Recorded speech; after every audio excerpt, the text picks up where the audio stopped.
and there's a lot of things to discuss.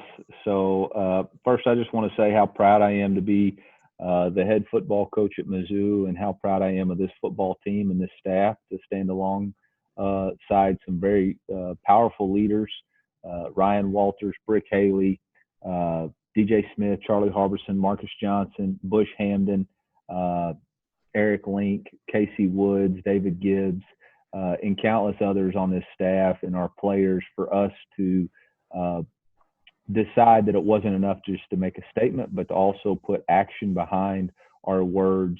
It was a really powerful moment for me personally, and I believe it was a powerful moment for our team, for unity and cohesion, and to stand up for what is right. Um, I made this comment. Um, this was a clear instance of right versus wrong, and we tell our players and we tell people that when something is wrong, stand up against it. And what happened to George Floyd was wrong, and we stand against that and we fight for justice. And that's as clear as we can be about it. It was wrong, and it's time for as a nation to call out right versus wrong. And that was wrong. And we stand for justice, and not just to call it out, but to also, Curtis Looper is very much a student of history, and talked about, becoming a more perfect union. We're not perfect. Abraham Lincoln said it right. We're trying to fight to become a more perfect union. And the way that we can do that is to fight for equality and to use our voice at the ballot box. And so that was where the action of registering to vote came about. It was a very powerful moment. Would like to thank both MUPD and Columbia PD for joining us on a strictly volunteer. Every person that came volunteered to walk with us and to take a knee with us and to join in our call for justice. And so for that, I couldn't be any more proud of our football team and these great men, these giants and men that I stand beside every day, that I'm proud to call teammates and to coach with these guys. And so with that, I'll open it up for questions and go from there. All right, Coach. Thank you. Let's see. Andrew Kaufman, I got you first. You should be unmuted. Go ahead. How's it going, Coach? Just first off, with the why was it so important for your players and all the student athletes that were marching yesterday to vote, and why was that such a important step, you think? Well, because voting is about making your voice heard, and it's about creating a more perfect union. And we have, if we want effective change, change is not a sprint; it's a marathon. And we were backed up by the voice of President Obama, past president, former President Obama yesterday, talking about the importance of voting. I think we've again, Coach Looper talked about the right to vote was in the 60s, and they fought for 100 years to get that, and that's our voice right now. And it wasn't about tearing stuff down or trying to create any type of violence or anything like that, but it was about how do we create positive change through utilizing our voice. And we don't talk about who you want to vote for. That's strictly your choice. But the opportunity to vote, instead of complaining, do something. And that's a way to do it with this voting. And Andrew, last time I made some comments on here, you cut me up and you created some funny deals. So just be careful, because I'm going to start cutting you up too. Okay. I'm going to start. I'm all for it. You. Yeah. Okay. We'll see. Let's see. Next to Seren Petro. Seren, good to see you with us. You should be unmuted. Yep. Thank you very much, Chad. Thanks, Coach, for the time today. Yep. I know the statement the players made. I'm curious. We obviously had a big story break last night and continues today with Drew Brees talking about his comments if anybody kneels and what the flag meant to him, and that's created a major uproar. He's since apologized. The kneeling was a big issue 3, 4, 5 years ago, and colleges didn't really go down that road, but this seems to have much more momentum this year. The subject of players kneeling, has it been discussed with the team? Do you have a policy? Does the university have a policy as to how that will be handled if players do choose to kneel for the anthem this year? We're very much focused on right now and what we're trying to do, which is stand for the justice of George Floyd and to create a sustainable action that promotes change. And that's my policy. And I think part of the problem and part of the issue right now is that we're losing focus on what we're trying to accomplish. And we're chasing a lot of different rabbits. And I've been told a long time ago, if you chase 2 rabbits, you'll catch none.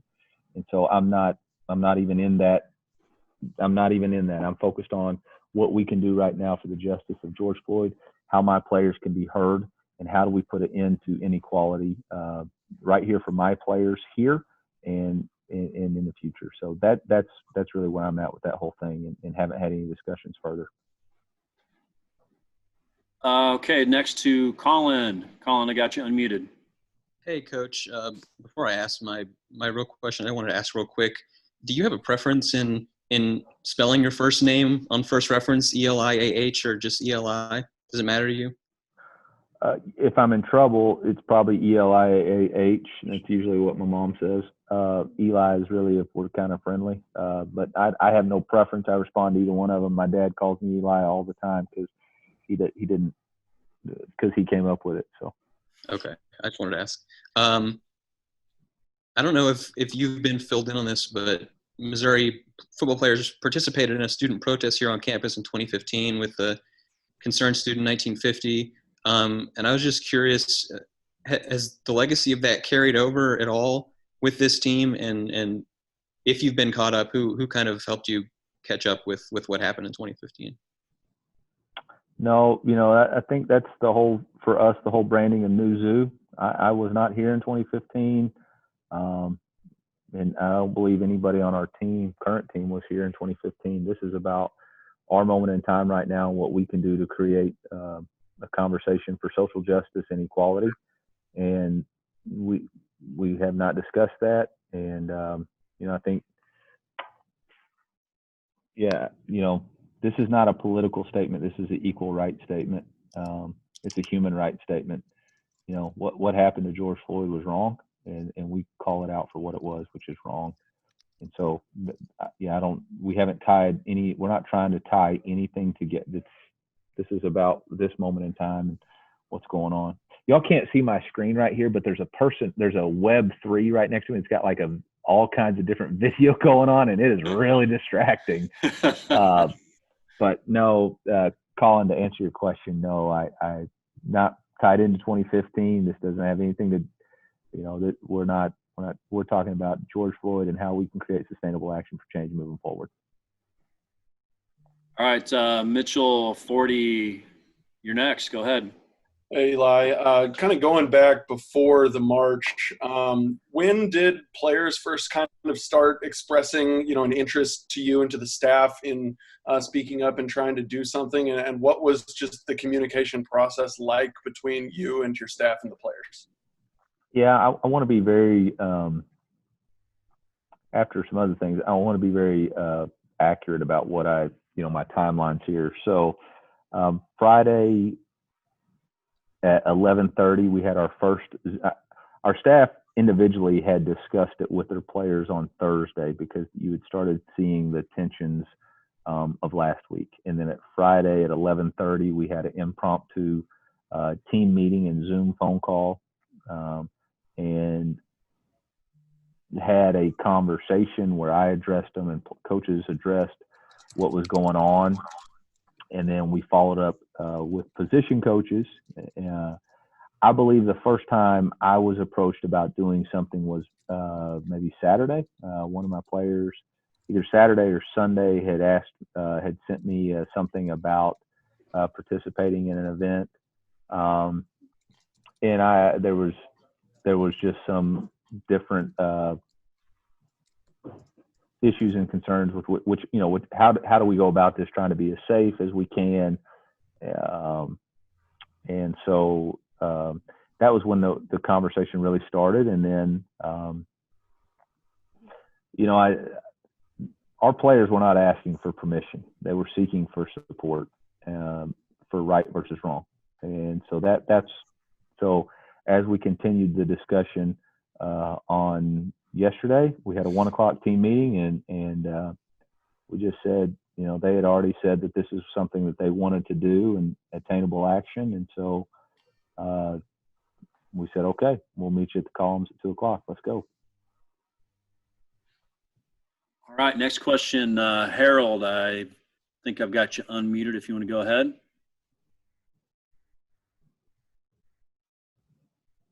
Oh, hang on. Try it again. Harold, are you there? Harold may have to unmute himself. There you go, Harold. Oh, there we go. There you go. All right. Hope you're doing well, Coach. My question Great. to you is over on this side of the state in KC, obviously Patrick Mahomes sent out a statement about having a locker room and how he had brothers in his locker room coming together. I'm wondering for you as a coach, obviously you having a different background than many of the players you do coach, how have you gone across trying to bring both of them together, and did this kind of unify them to come together as one voice together, obviously with the murders of George Floyd, Breonna Taylor, and Ahmaud Arbery? And then going forward, what do you expect out of your players to kind of keep the momentum going of what you had with the walk yesterday going forward? Yeah, I know you got a season to coach, but I know a lot of players, this is a very important issue to them. How do you want to keep it going forward? I want to be clear. It's an important issue for all of us. It's not a us versus them. It's all of us versus racism. And so this is not a situation where it's a them thing. It's an us thing. And so I want to be very clear on that. It is an us thing, and by us participating in the walk, we're all behind the fact that we are committed to equality. So yeah, you're always trying to, we have a list of 4 core values and a stated goal, right? So behind me, it says our goal is to win the SEC East in a bowl game with class, integrity, and academic excellence. Class is the way we go about a day-to-day basis, but integrity for us is that our words and our actions align. And so you're always trying to find something where you can actually use an illustration of something that's going on real world and apply it. And yesterday was about that. It was about taking our words and our statement and applying actions, and that is integrity for us. That's integrity, and that's what occurred. And then the second thing is, we have core values, 4 core values that we live by, and one of them is about building trust and respect within the teammates in the locker room. And the only way you build trust and respect is through investment over time. And COVID has robbed us of time. But I believe that this action and occurrence that happened is going to allow us to come together and form a bond. Because, again, this is not a us, them. This is right, wrong. And our guys chose to stand up for right. And, I think that hopefully that answers your question, Harold. Yeah, and going forward, anything you Yes, guys yeah. So we actually do. We've created an action plan about how do we sustain change and how do we become people of change? Because again, it's not enough to just say right now. It's like I said earlier, equality is a marathon, not a sprint. And so we do have things, and I don't want to get into all the discussion of what we've got working because I haven't unveiled the entire plan to our team. But it started with the voting box and registering to vote, and that's one start. But there's going to be more that involves service back to our community. There's going to be more about creating opportunities and internships with their degree. And then I think the very mission of college athletics, the very mission of college football is that we give young men an opportunity to get a degree because we believe education changes lives. And I have to, and our staff has to understand that it's bigger than football, and it's about ensuring that these young men get a degree so that they can be educated and they can help change. And so it's all of those, and we do have a very, very informative and active plan that's going forth, and our players are going to be inundated with that. Okay, Eric Blum, I got you unmuted. Go ahead. Hey, Coach, hope you're doing well. I'm curious, just beyond it being the right thing, as you said earlier, how it felt for you to be a part of the march and any feedback you got from players afterwards, if they were registered to vote and hadn't been registered to vote, of gratefulness, or just how was the bonding experience of the actual act of marching itself? I want to be very careful. the interaction with me and my players is between us, and it's not for anybody else. It's for us. And it was a powerful moment for me that changed me. And it was for me. It was for me to grow and learn. And so, the interactions that I've had with my players about what's going on, that's for me to grow and learn. And it's not for public consumption, just to be blunt about it. I felt,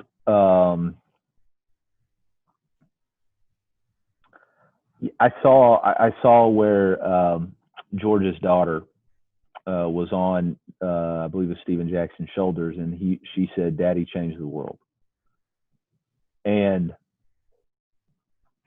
he has, and that's really what hit me, was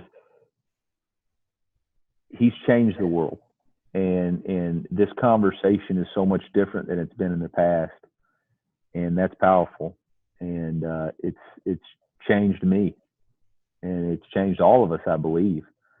And I'm thankful and I'm grateful that I'm grateful that I get to be close to such strong men on this staff, and I'm grateful that I get to work with them every day, and I get to have the courage to do the things that we did because of them. Clint Switzer, got you unmuted. Go ahead. Coach, I wanted to talk a little recruiting with you, if that's okay. You've been able to sustain some really positive recruiting momentum despite COVID. You just got a commitment from four-star corner Dalen Carnell from Indiana. Can you just talk about the recruiting process these last few months and any advantages or disadvantages to doing so much of this virtually? I want to be clear. I cannot comment on any specific prospect.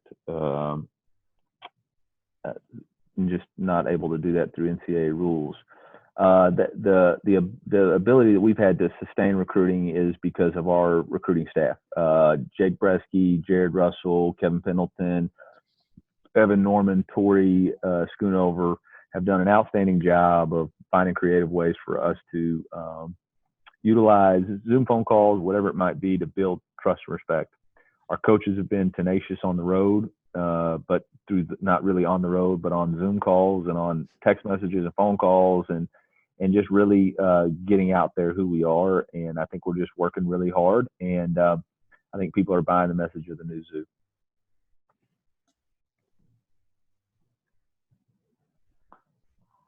Chad's on the phone. Do you want me to take over, Chad, or you got it?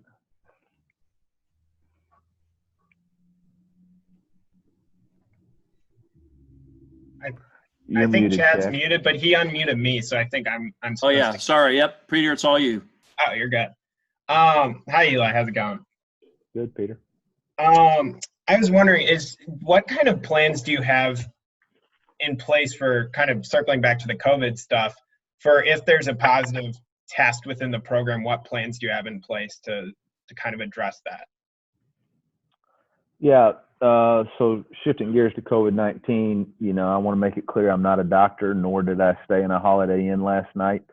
So, I'm a football coach, and I always defer to one, MU Health, and then two, our administration and what our response and appropriate response will be with COVID-19. With that being said, we've worked tirelessly. I don't know if that's the right word. Y'all can sub in another synonym there, but I've worked a lot in conjunction with our repopulation plan led by Tim Hickman and our trainer Owen Stanley.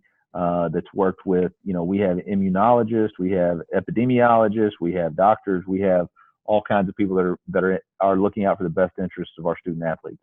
We do have a plan in place.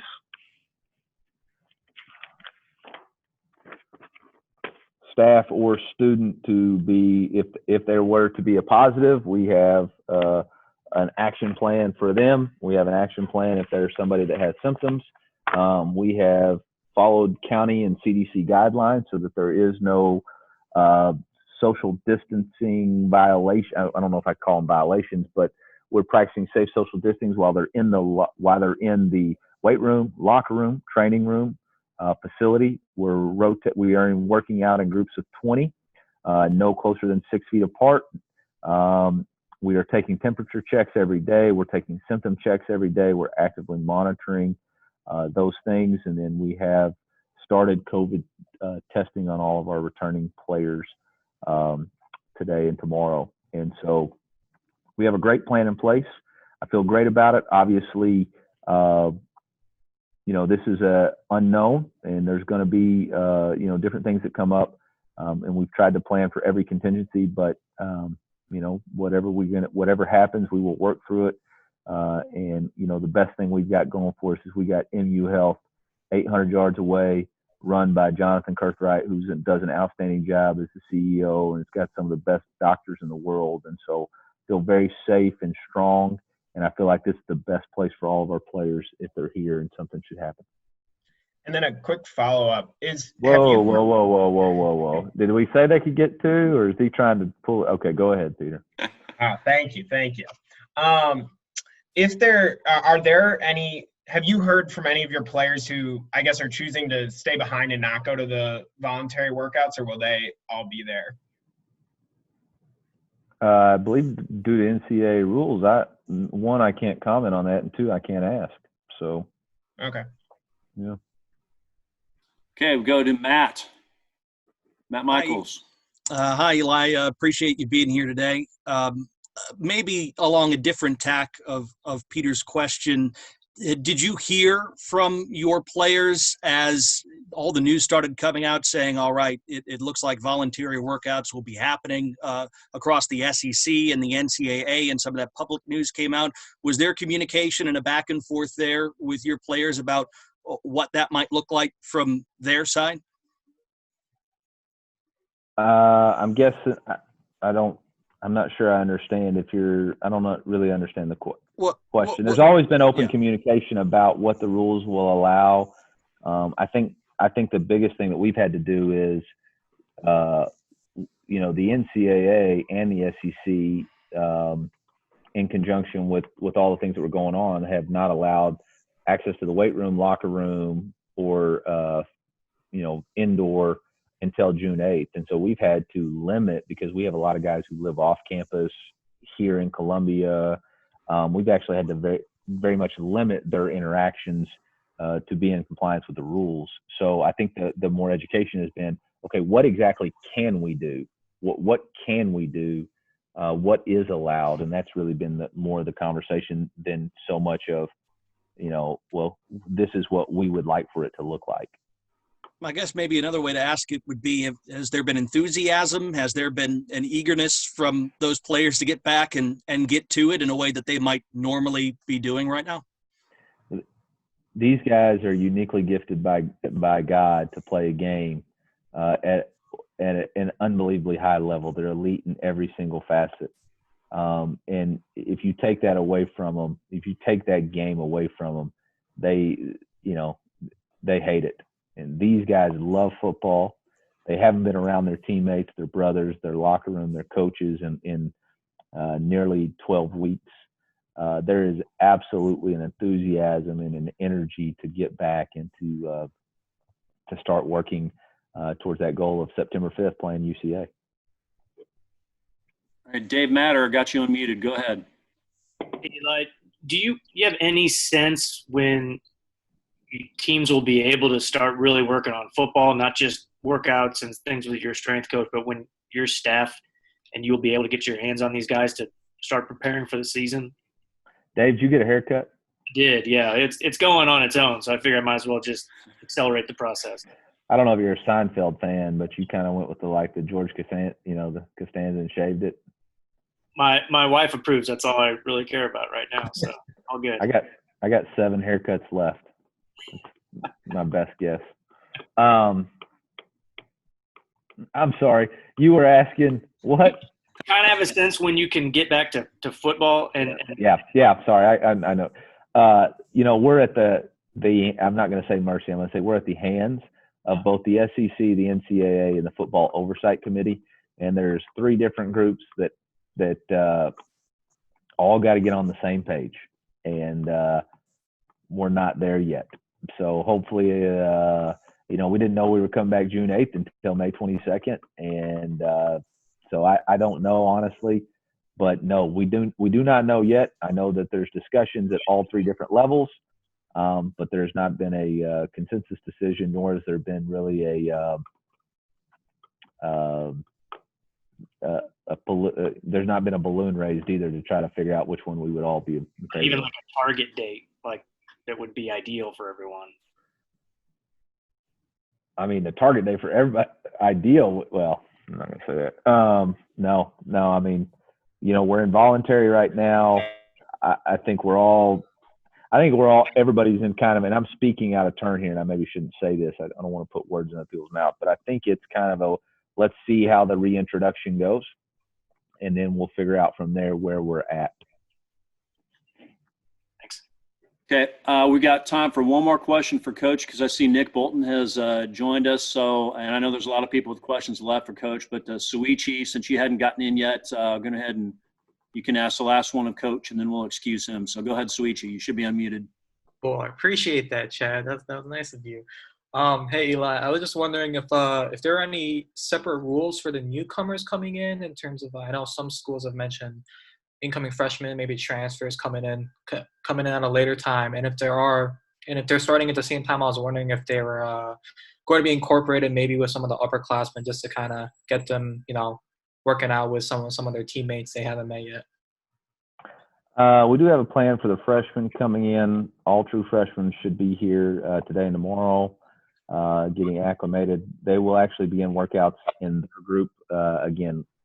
In a normal world, yes, there's more acclimatization and crossbreeding, but because of the COVID, we're having to, I don't want to use the term isolate. We're having to reduce the populations in certain ways. And so that right now we just got the freshmen all together. Hey, Chad, real quick, I don't think Max Baker got to ask me a question. Does Max, you had your hand raised.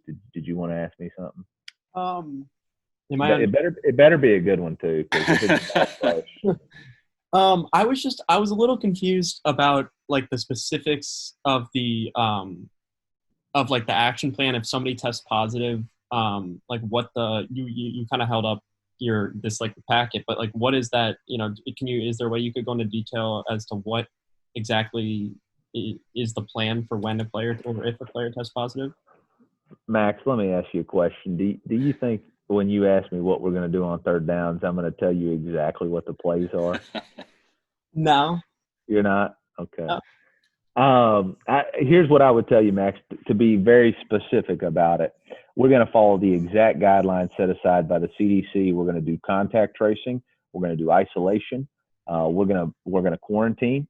We're going to contact their families. We're going to make sure they're safe. We've got a protocol in place to check on them every single day, to make sure they are fed, to make sure that they are isolated but not alone.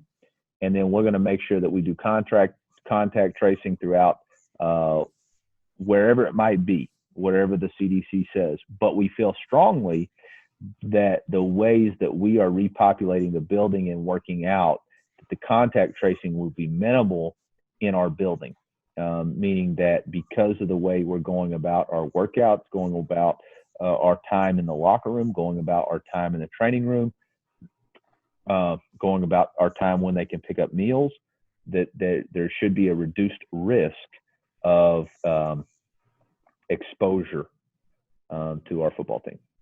So, Max, great question. And I think I answered it pretty good.